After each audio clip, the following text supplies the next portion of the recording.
Hi guys, ഇത് ഞങ്ങളുടെ ഒരു ഇല്ലിക്കൽ ട്രിപ്പായിരുന്നു. അപ്പോൾ ഇത് കുറച്ച് നാളായി വീഡിയോ എടുത്തിട്ട്. അപ്പോൾ ഇത് അപ്ലോഡ് ചെയ്യാത്തേക്കാന്ന് ചോദിച്ചു. പോകുന്ന വഴിക്ക് ഒരു ചെറിയ വെള്ളച്ചാട്ടം കണ്ടൊക്കെ നിർത്തിയതാണ്. പിന്നെ അവിടെ നിന്ന് വീണ്ടും ട്രാവൽ ചെയ്തു മുന്നേക്ക് പോയി. കുറച്ച് ദൂരം പോയപ്പോൾ തന്നെ നല്ല മഴയും കാര്യങ്ങളൊക്കെ ഉണ്ടായിരുന്നു. വീണ്ടും നമ്മൾ ആ വെള്ളച്ചാട്ടമൊക്കെ വീണ്ടും നമ്മൾ നിന്ന് ആസ്വദിച്ചു. അപ്പോൾ കുറച്ച് കഴിഞ്ഞപ്പോൾ അവൾ പറഞ്ഞു ഒരു ശലഭ അവിടെ ഇരിക്കുന്നു, അപ്പോൾ അതിൻ്റെ ഒരു ഫോട്ടോയും കൂടി ഒന്ന് എടുക്കണേന്ന് എൻ്റെ അടുത്ത് പറഞ്ഞായിരുന്നു. അപ്പോൾ ആളിത് ഇവിടെ തന്നെ ഉണ്ട്. വെള്ളച്ചാട്ടം ഇങ്ങനെ നോക്കി എന്നോട് വെള്ളത്തിൽ ചാടിക്കോട്ടെ എന്നൊക്കെ ചോദിച്ചുകൊണ്ട് അവിടെ ഇങ്ങനെ നിൽക്കുമായിരുന്നു. ഞാൻ പറഞ്ഞു പറ്റില്ല, മാറി നിന്ന് കണ്ടാൽ മതി എന്നൊക്കെ പറഞ്ഞു. ഓക്കെ, എന്തായാലും അവൾ പറഞ്ഞ രീതിയിൽ തന്നെ ചിത്രശലഭത്തിൻ്റെ ചെറിയൊരു വീഡിയോ എടുക്കാമെന്ന് വെച്ചു. അത് പറന്നു പോവുകയും ചെയ്തു.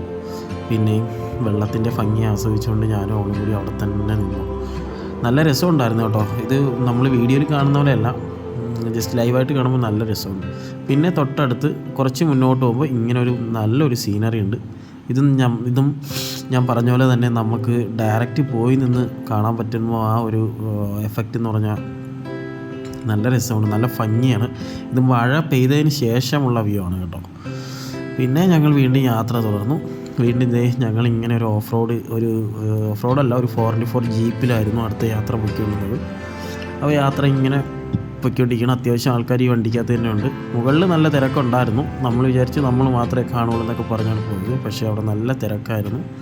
അതുകൊണ്ട് തന്നെ ഇങ്ങനെ കോട ഇറങ്ങുന്നതൊക്കെ ഞങ്ങൾ അവിടെ എത്തിയപ്പോൾ തന്നെ ഏകദേശം ഒരു 4:30 മണിയൊക്കെ കഴിഞ്ഞു. 5 മണി വരെ സർവീസ് ഉള്ളൂ എന്ന് പറഞ്ഞു. അപ്പോൾ 4:30 കൊണ്ട് തന്നെ ഞങ്ങളവിടെ പെട്ടെന്നൊക്കെ എത്തി.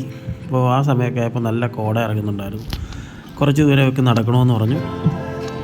ഇങ്ങനെ നടക്കാം, ഓക്കെ നടന്നോളൂ, വീഡിയോ എടുക്കണമെന്ന് പറഞ്ഞു. അങ്ങനെ നടന്നു. പറന്നു പോകാനൊക്കെ പോകുവാണ്. എന്തൊക്കെയോ കാണിക്കാൻ നോക്കുന്നുണ്ട്, ഓടുന്നുണ്ട്, ചാടുന്നുണ്ട്, ഓടി അങ്ങോട്ടേക്ക് പോവാണ്. പക്ഷേ അവിടെ ചെന്നപ്പോൾ സ്റ്റക്കായിപ്പോയി ആൾ. ഓടിയതെല്ലാം വെറുതെ ആയിപ്പോയി. പിന്നെ ഞാനിവിടെ നിന്ന് ഇങ്ങനെ കുറച്ച് വീഡിയോ ഒക്കെ പകർത്തി. പക്ഷേ ഇടയ്ക്കിടയ്ക്ക് വീഡിയോ ഒന്ന് ബ്ലറായി പോകുന്നുണ്ടായിരുന്നു. വീഡിയോ നല്ലോണം എടുക്കാനൊന്നും പറ്റിയിട്ടില്ല.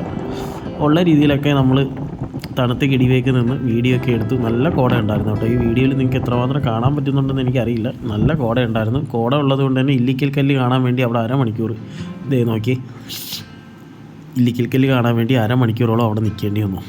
ഞാൻ അവിടെ ചെന്നിട്ട് സത്യം പറഞ്ഞാൽ ഇല്ലിക്കൽ കല്ല് എവിടെയെന്ന് നോക്കി ഇങ്ങനെ നിൽക്കുമായിരുന്നു. കാരണം ഞങ്ങൾ മുന്നേയൊക്കെ വീഡിയോയിലൊക്കെ കാണുന്നത് ഇങ്ങനെ ഒരു പാറയാണ്, വലിയൊരു പാറയാണ് കാണുന്നത്. അവിടെ ചെന്നപ്പോൾ എനിക്കിത് കാണാനേ പറ്റിയില്ല. ഞാൻ കരുതി ഇത് എവിടെയാണ് എന്നുള്ള യാതൊരു ഐഡിയ ഇല്ലായിരുന്നു. ലാസ്റ്റ് കുറച്ച് കഴിഞ്ഞ് ഈ കോട അങ്ങോട്ട് മാറിയപ്പോഴാണ് അറിയുന്നത് കല്ല് അവിടെ തന്നെ ഉണ്ടെന്ന്. അങ്ങനെ ഞങ്ങൾ അതുവഴിയുള്ള അടുത്തന്നെ നെക്സ്റ്റ് ഒരു ചെറിയൊരു ഇരിക്കാനും ഒക്കെ ആയിട്ട് ചെറിയൊരു ലൊക്കേഷൻ അവിടെ തന്നെ അവർ റെഡിയാക്കിയിട്ടിരുന്നു. ഞങ്ങൾ അങ്ങോട്ടേക്ക് പോയിട്ട് താഴേക്കുള്ള വ്യൂ ഒന്ന് കണ്ടേക്കാമെന്ന് പറഞ്ഞ് പോയതാണ്. പക്ഷേ ഒരു രക്ഷയില്ലായിരുന്നു. വ്യൂ കാണാനും പറ്റിയില്ല, ഒന്നിനും പറ്റിയില്ല. പിന്നെ അവിടെ കുറച്ച് നേരം നിന്നപ്പോൾ ഇതേപോലെ കോട പോയി. ആ കോട മാറുമ്പോൾ തന്നെ ചെറിയ വീഡിയോസൊക്കെ എടുക്കാൻ പറ്റി. തിരിച്ച് നമ്മൾ ആ ജീപ്പിലല്ല ഇറങ്ങിയത്. തിരിച്ച് ഞങ്ങൾ രണ്ടുപേരും കൂടി നടന്ന് തന്നെയാണ് ഇറങ്ങിയത്. അപ്പോൾ നടന്നിറങ്ങുമ്പോൾ ഒരു നല്ല രസമുണ്ടായിരുന്നു. കാരണം ആ തണുപ്പും വെയിലൊന്നും അല്ലായിരുന്നല്ലോ, നല്ല അന്തരീക്ഷമായിരുന്നു. കോടയൊക്കെ ഇറങ്ങുന്ന ആസ്വദിച്ച് നല്ല രീതിക്ക് തന്നെ രണ്ടുപേരും നടന്നിറങ്ങി വന്നു. നല്ലൊരു അന്തരീക്ഷവും കാര്യങ്ങളൊക്കെ. ഇപ്പോൾ ഈ ഒരു ടൈമിൽ നിങ്ങൾക്ക് കാണാൻ പറ്റുന്ന മാനമൊക്കെ ഒന്ന് തെളിഞ്ഞു വരുന്നുണ്ട്. ആ മലയിൽ ഇങ്ങനെ കോട നല്ല രീതിക്ക് നിൽക്കുന്നുണ്ടായിരുന്നു. അപ്പോൾ ആശാത്തി അവൾ നടക്കുന്ന വീഡിയോ എടുക്കണമെന്നൊക്കെ പറഞ്ഞു. നേരത്തെ പറഞ്ഞ പോലെ തന്നെ പറക്കാനുള്ള പരിപാടി എന്തോ ആണ്. എന്നാലും പാവമല്ലേ, എടുത്തേക്കാന്ന് വിചാരിച്ചു, എന്തെങ്കിലും കാണിക്കട്ടെ അങ്ങനെ വിചാരിച്ചു. ഞങ്ങളങ്ങനെ വീഡിയോ ഒക്കെ എടുത്തു. അങ്ങനെ ഞങ്ങൾ രണ്ടുപേരും പിന്നെ തിരിച്ച് കൈകോർത്ത് താഴേക്ക് പോവുകയാണ്.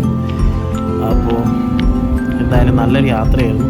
പക്ഷേ ഞങ്ങൾ അവിടെ നിന്ന് ഇറങ്ങിയപ്പോൾ തന്നെ ഒരു 5:30 മണിയൊക്കെ ആയി. അപ്പോൾ അതുകൊണ്ട് തന്നെ തൊട്ടടുത്ത് ഇലവിഴ പുഞ്ചന എന്ന് പറയുന്ന ഒരു ലൊക്കേഷൻ ഉണ്ടായിരുന്നു. അവിടേക്ക് പോകാൻ പറ്റില്ല. Okay, by.